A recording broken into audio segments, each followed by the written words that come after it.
سیدنا ابو درداء اور آقا جان عالمین علیہ السلام، سواری ایک تھی، سوار تین تھے۔ اسلام کا نظام عدل دیکھیے، اور رحمت دو عالم صلی اللہ تعالی علیہ وسلم نے عدل کا کیسا مظاہرہ فرمایا ہے، چونکہ رحمت دو عالم علیہ السلام کی سیرت ہی تو ہمارے لیے آئیڈیل ہے، اور ہم تھوڑی کہہ رہے ہیں، تو ہمارے رب نے فرمایا ہے لقد کان لکم فی رسول اللہ اسوۃ حسنہ۔ تو نبی کی زندگی ہر موڑ پر جب ہمارے لیے آئیڈیل ہونی ہے، تو انصاف بھی تو زندگی کے لیے ایک زبردست ترین رکن ہے زندگی کا۔ عزیزان گرامی، تو سواری ایک تھی اور سوار تین تھے۔ اس کے بعد آقا رحمت للعالمین بھی ہیں، یہ بھی ہم نہیں کہتے، یہ بھی ہمارے رب نے ہی کہا ہے وما ارسلناک الا رحمت للعالمین، اے محبوب ہم نے آپ کو تمام جہانوں کے لیے رحمت بنا کر بھیجا ہے۔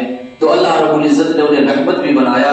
اب آقا رحمت علیہ السلام فرماتے ہیں ہم تین ہیں، سواری ایک ہے، تینوں اکٹھا نہیں بیٹھیں گے، جانور کو تکلیف ہوگی۔ تو رحمت دو عالم علیہ السلام نے جانور کا بھی خیال فرمایا۔ آپ نے فرمایا دو لوگ بیٹھیں گے اور ایک جو ہے پیدل چلے گا۔ تو اس طرح طے ہوا۔ اب ہوا یہ کہ مولا علی شیر خدا اور حضور علیہ السلام سواری پہ بیٹھے، اور سیدنا ابو درداء رضی اللہ عنہ نکیل تھامے ہوئے پیدل چل رہے تھے۔ اس کے بعد پھر جو ہے مولا علی شیر خدا نیچے اترے، مولا علی نے نکیل تھامی، سیدنا ابو درداء اور حضور علیہ السلام سواری پہ بیٹھے، راستہ چل رہے تھے۔ اب راستے میں وہ موڑ بھی آیا، اس رحمت دو عالم علیہ السلام بھی سواری سے اتر گئے، اور اس کے بعد سیدنا ابو درداء مولا علی شیر خدا سواری پہ سوار ہوئے، اور نکیل کس کے ہاتھ میں؟ رحمت للعالمین کے ہاتھ میں۔ پیدل کس نے چلنا ہے؟ رحمت للعالمین کو، اور سواری پہ سیدنا ابو درداء اور عزیزان گرامی مولا علی شیر خدا۔ اب یہاں دیکھیں عدل یہ نہیں تھا کہ تم غلام ہو، تم نوکر ہو، تم خادم ہو، میں آقا ہوں، اب میری باری میں بھی تم ہی لوگ نکیل تھام کے چلو گے، تم ہی پیدل چلو گے، باہر صورت میں تو سواری پہ رہوں گا۔ نہیں، وہ رحمت للعالمین ہے، وہ تو نظام عدل دینے آئے تھے۔ انصاف کا تقاضا کیا ہے وہی تو بتانے آئے تھے۔ انصاف کیا ہے، عدل کیا ہے، وہ رحمت للعالمین ہے۔ لقد کان لکم فی رسول اللہ اسوۃ حسنہ ان کی سیرت ہے۔ عزیزان گرامی، جب رحمت دو عالم علیہ السلام نے نکیل تھامی اور پیدل چلنے کی باری آئی، تو سیدنا ابو درداء نے فرمایا اے مولا علی، یہ عشق بھی گوارا نہیں کر رہا، یہ طبیعت بھی گوارا نہیں کر رہی، یہ ادب بھی گوارا نہیں کر رہا کہ حضور پیدل چلیں اور ہم سواری پہ چلیں۔ آپ بڑے ہیں، آپ حضور سے فرمائیں نا کہ حضور سواری پہ آ جائیں، پیدل نہ چلیں۔ تو مولا علی نے فرمایا یا رسول اللہ، کرم فرمائے آقا، یہ ادب بھی گوارا نہیں کر رہا، یہ عشق بھی گوارا نہیں کر رہا، یہ طبیعت بھی گوارا نہیں کر رہی کہ آقا آپ پیدل چلیں۔ یا رسول اللہ آپ سواری پہ تشریف لے آئیں۔ رحمت دو عالم اسلام نے فرمایا مولا اے علی، نہیں، میں اگر انصاف نہیں کروں گا تو کون انصاف کرے گا؟ انصاف تو انصاف ہوتا ہے، تقاضا ہے انصاف کو ادا کرنا ہے، یہ انصاف کی بات ہے۔ اگر یہ طے ہوا ہے کہ دو لوگ بیٹھیں گے، ایک نکیل تھامے گا، اب باری میری آئی ہے تو انصاف سے کام لیا جائے گا۔ اے علی بیٹھو، کوئی مسئلہ نہیں ہے، میں نکیل تھامے چل رہا ہوں۔ عزیزان گرامی، رحمت للعالمین آج بڑوں کا حال کیا ہے؟ اگر ایک گلی سے استاد آئے، ایک گلی سے شاگرد آئے، تو استاد انتظار کرتا ہے کہ یہ شاگرد مجھے سلام کرے۔ میں کیوں کروں، میں تو بڑا ہوں، میں تو، اچھی بات ہے شاگرد کو پہل کرنی چاہیے، لیکن استاد کا انتظار کرنا یہ اچھی بات نہیں۔ یہ اپنے آپ کو کون کیا سمجھتے ہیں؟ استاد ہو یا کوئی بھی بڑا ہو، وہ انتظار کرتا ہے کہ میرے سے چھوٹا مجھے سلام کرے، میں اس کو کیوں سلام کروں؟ یار عزیزان گرامی، دنیا میں، اس فانی دنیا میں کوئی کتنی بھی بلندیوں پہ فائز ہو جائے، کوئی کتنے بھی اعلیٰ منصب پہ فائز ہو جائے، رحمت للعالمین علیہ السلام کی نعلین اقدر کی دھول کے برابر نہیں ہو سکتا۔ تو رحمت للعالمین نے کبھی بھی انتظار نہیں فرمایا کہ میرے صحابہ مجھے سلام فرمائیں، بلکہ حضور علیہ السلام کا یہ عقیدہ، یہ طریقہ رہا، آقا سب سے پہلے سلام پہ پہل فرمایا کرتے تھے۔ آقا علیہ السلام نے انتظار نہیں کیا کہ یہ میرے غلام ہیں، یہ میرے صحابہ ہیں، یہ مجھے سلام کریں، نہیں، ارے رحمت للعالمین پڑھ کر سلام کرا کرتے تھے۔ تو عزیزان کرام، اسلام کا نظام عادل۔ اور دیکھیں مولا علی شیر خدا رضی اللہ تعالی کی زرا جو ہے وہ غائب ہو گئی، اب زرا جب غائب ہو گئی کچھ ہی دیر کے بعد آپ نے زرا کو ایک یہودی کے ہاتھ میں دیکھا۔ اب جب ایک یہودی کے ہاتھ میں آپ نے دیکھا تو وقت کے امیر المومنین تھے، اپنے اس وقت آپ خلیفہ تھے، اور خلیفہ امیر المومنین کا پاور جانتے ہیں، وہ چاہتے ایک تو پاور والے، ایک تو وقت کے امیر المومنین ہیں، خلیفہ ہیں، اور اس کے بعد مولا علی شیر خدا ہیں جنہوں نے باب خیبری کو بائیں بازو سے اٹھا کر اکھاڑ پھینکا تھا، وہ مولا علی۔ ایک تو طاقت اور قوت میں ان کا جواب نہیں، ایک تو عہدہ بھی، لیکن مولا علی کو چاہیے تھا کہ جب آپ نے اپنا زرا ایک یہودی کے ہاتھ میں دیکھا تو چھین لینا چاہیے تھا۔ کون تھا جو مولا علی کے سامنے آنکھوں میں آنکھیں ڈال کر کہتا مولا علی آپ نے یہ کیا کیا؟ نہیں، یہ تو وہ ہیں جو رحمت دو عالم علیہ السلام کے تربیت یافتہ ہیں، یہ ظلم کرنے نہیں بلکہ ظلم کا جنازہ نکالنے آئے تھے، یہ ناانصافی کرنے نہیں بلکہ انصاف کو زندگی دینے آئے تھے۔ مولا علی نے جب اپنا زرا ایک یہودی کے ہاتھ میں دیکھا، آپ نے اسے چھینا نہیں بلکہ آئینی طور پر، قانونی طور پر آپ نے اپنا زرا حاصل کرنے کی کوشش کی، آپ نے مقدمہ عدالت میں پیش کیا۔ اور یاد رہے مولا علی خلیفہ ہیں، امیر المومنین ہیں، آپ ہی کی وجہ سے، آپ ہی کے منتخب سے وقت کا قاضی تھا، آپ ہی کے اشارے پہ، آپ ہی کے حکم پہ وقت کا قاضی تھا۔ ایک حکم فرمائے تو جو کوئی بھی قاضی بن جائے، ایک حکم فرمائے تو جو قاضی ہے قاضی کے عہدے سے برخاست ہو جائے، یہ پاور مولا علی کا۔ لیکن اسلام کا نظام، اسلام کا نظام عدل، عزیزان گرامی، اسلام میں انصاف چہرے دیکھ کر نہیں کیے جاتے، عہدے دیکھ کر نہیں کیا جاتا۔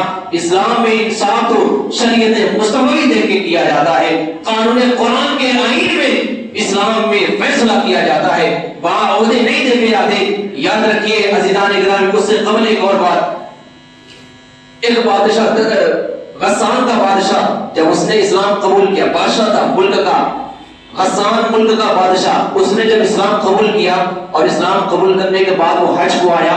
اب حج کے بعد وہ نفلی طواف کر رہا تھا اور اس کا جبہ پتلے کپڑا والا اور لمبا تھا۔ جب وہ طواف کر رہا تھا تو اس کے جبہ پر ایک غریب آدمی کا پاؤں پڑ گیا۔ اب جب اس کے جبہ پر ایک غریب آدمی کا پاؤں پڑ گیا، پلٹ کر اس نے ایک تماچا رسید کر دیا۔ اب وہ اس نے غریب انسان نے، چونکہ وہ جانتا تھا یہ ظلم کا دور نہیں، یہ انصاف کا دور ہے، یہ امیر المومنین سیدنا عمر فاروق اعظم رضی اللہ عنہ کا دور ہے جہاں عدل ہوتا ہے۔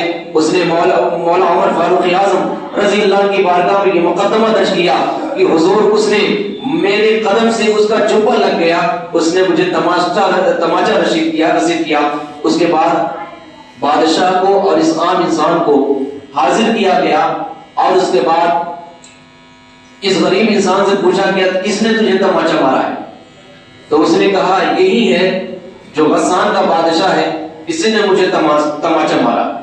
اب عمر فاروق اعظم فرماتے ہیں اے بادشاہ، کیا تو تسلیم کرتا ہے کہ تو نے اسے تماچا مارا ہے؟ اس نے کہا ہاں، میرے جبے پہ اس نے قدم رکھ دیا تھا، میں نے اسے مارا ہے۔ آپ نے فرمایا تیرا جبہ بڑا تھا، تجھے اپنا جبہ سمیٹ کر چلنا چاہیے تھا، اس نے ناگہانی پہ اس کا قدم پڑ گیا، تو نے مارا کیوں ہے؟ اب انصاف کیا جائے گا۔ یہاں مذہب اسلام میں، شریعت مصطفی میں چہرے عہدے نہیں دیکھے جاتے، یہاں نظام عدل قائم کیا جاتا ہے۔ لہٰذا اگر رات بھر کا تجھے وقت دیا جاتا ہے، اگر تو اس عام انسان کو منا لے، یعنی یہ مان کر تجھے معاف کر دے، تب تو تجھے رہا کر دیا جائے گا۔ اگر یہ غریب انسان تجھے معاف نہیں کرے گا تو یہ غریب انسان بھی ان تمام لوگوں کے سامنے تجھے تماچا رسید کرے گا۔ یہ اسلام ہے، یہاں عہدے دیکھ کے، یہاں پاور دیکھ کے فیصلے بجا نہیں کرتے، فیصلے وہی ہوتے ہیں جو شریعت مصطفی میں ہو چکا ہے۔ عزیزان گرامی، تو رات بھر وہ مناتا رہا غسان کا بادشاہ ایک عام انسان کو، لیکن وہ غریب انسان بھی مانا نہیں۔ اس نے کیوں نہیں مانا؟ اس لیے نہیں مانا، کہا اگر آج میں مان گیا تو یہ تیرے لیے یہ جرم کرنے کا حوصلہ مل جائے گا، پھر آئندہ تو اور غریبوں کو تماچا رسید کرے گا، میں کسی کو بھی تماچا مار کے معافی تلافی کر کے میں تو چھوٹ جاؤں گا، لیکن میں تجھے معاف کرنے والا نہیں۔ اس لیے کہ تو کبھی بھی کسی غریب کو تماچا رسید کرنے سے پہلے سوچ لے۔ رات بھر اس نے منانے کی کوشش کی، وہ غریب انسان نہیں مانا۔ اس کے بعد دوسرے دن عدالت میں حاضر ہوئے، عمر فاروق اعظم عوف رضی اللہ عنہ سے کہنے لگا بادشاہ غسان کا کہ میں نے تو اس کو رات بھر منایا لیکن یہ مانا نہیں۔ اب امیر المومنین نے فرمایا اس نے مانا نہیں، اب تیرا عہدہ نہیں دیکھا جائے گا، تیری دولت نہیں دیکھی جائے گی، تیری بادشاہت نہیں دیکھی جائے گی، اب یہاں عدل کیا جائے گا۔ نظام مصطفیٰ جو شریعت مصطفی جو ہم کو حکم دیتی ہے وہی کیا جائے گا، لہٰذا اب یہ غریب انسان تجھے تماچا نصیب کرے گا۔ عزیزان گرامی، یہ فیصلہ تھا۔ وہ غسان کا بادشاہ نکل گیا اور چلا گیا، بھاگ گیا، اور اس نے پھر عیسائی دھرم قبول کر لیا۔ لوگ کہنے لگے عمر نے ایسے بڑے انسان کو نکال دیا، دور کر دیا، نقصان کر دیا، ایسے بڑے انسان کے جانے سے نقصان ہو گیا۔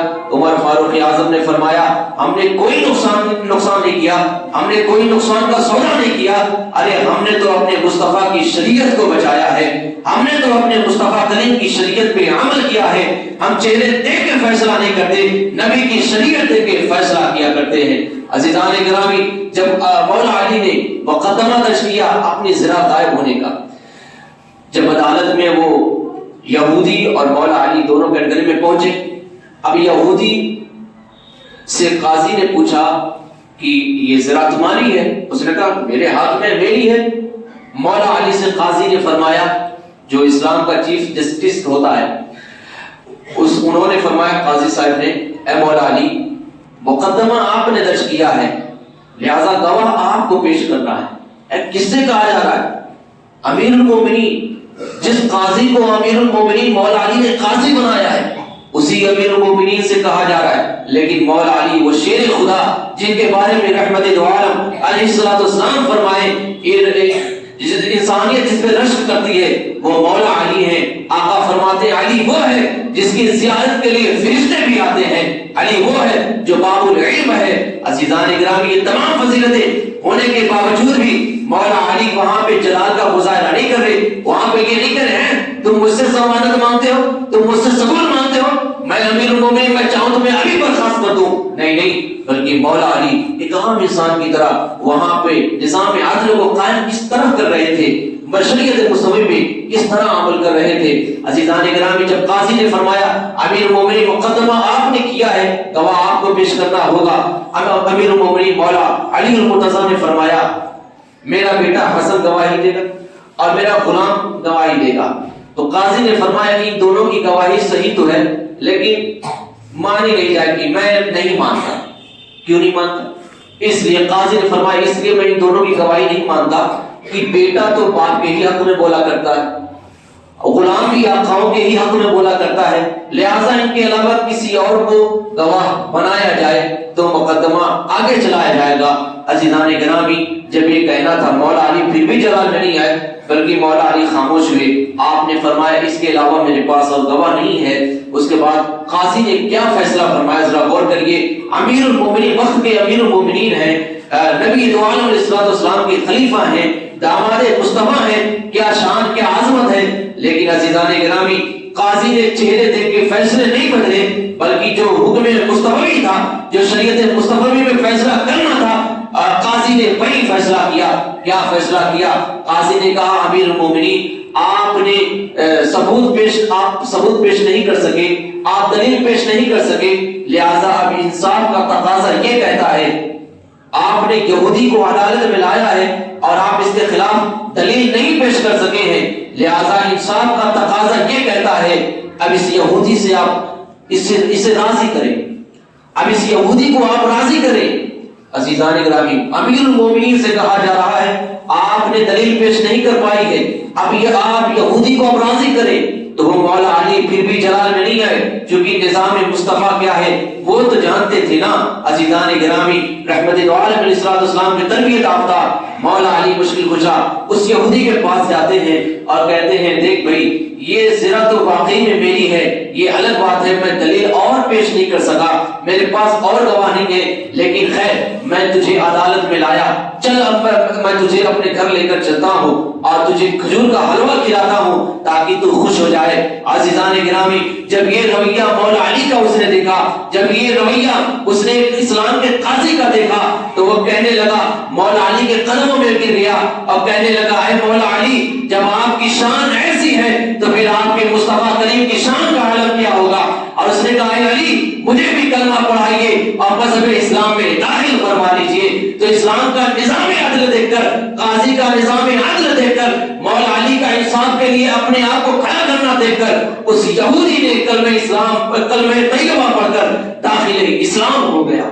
عزیزان اکرام، اسلام کا نظام عدل دیکھ کر کوئی تبلیغ نہیں کی گئی، بس اس نے اسلام کا نظام عدل دیکھ کر اسلام کو قبول کر لیا۔ وہ یہودی کہتا ہے، علی اور مرتضیٰ کے عدل کے رنگ نے، علی اور مرتضیٰ کے عدل و انصاف کے رنگ نے میرے دل سے کفر کے میل کو ہمیشہ کے لیے دھل دیا۔ عزیزان اکرام، یہ نظام عدل انصاف کا، اور یاد رکھیے عزیزان ملت، زندگی کے ہر موڑ پہ ہم کو ہر جگہ عدل کرنا ہے۔ یہ الگ بات ہے، ہماری توجہ نہیں جاتی۔ یاد رکھیے، دیکھیے، یہ بھی ایک شریعت مصطفی میں ایک ہی وقت میں ہم کو 4 شادی کرنے کا حکم ہے، اجازت ہے، لیکن عزیزان گرامی 4 شادی کرنے کا معیار حسن کو نہیں رکھا گیا۔ یہ نہیں کہا گیا جو زیادہ حسین ہوگا وہ 4 شادی کر سکتا ہے، جو زیادہ مالدار ہوگا وہ 4 شادی کر سکتا ہے، جو زیادہ اعلیٰ منصب والا ہوگا وہ 4 شادی کر سکتا ہے، جو بڑے خاندان والا ہوگا وہ 4 شادی کر سکتا ہے۔ نہیں، 4 شادی کی معیار جو ہے، 4 شادی کس بیس پہ رکھی جائے گی؟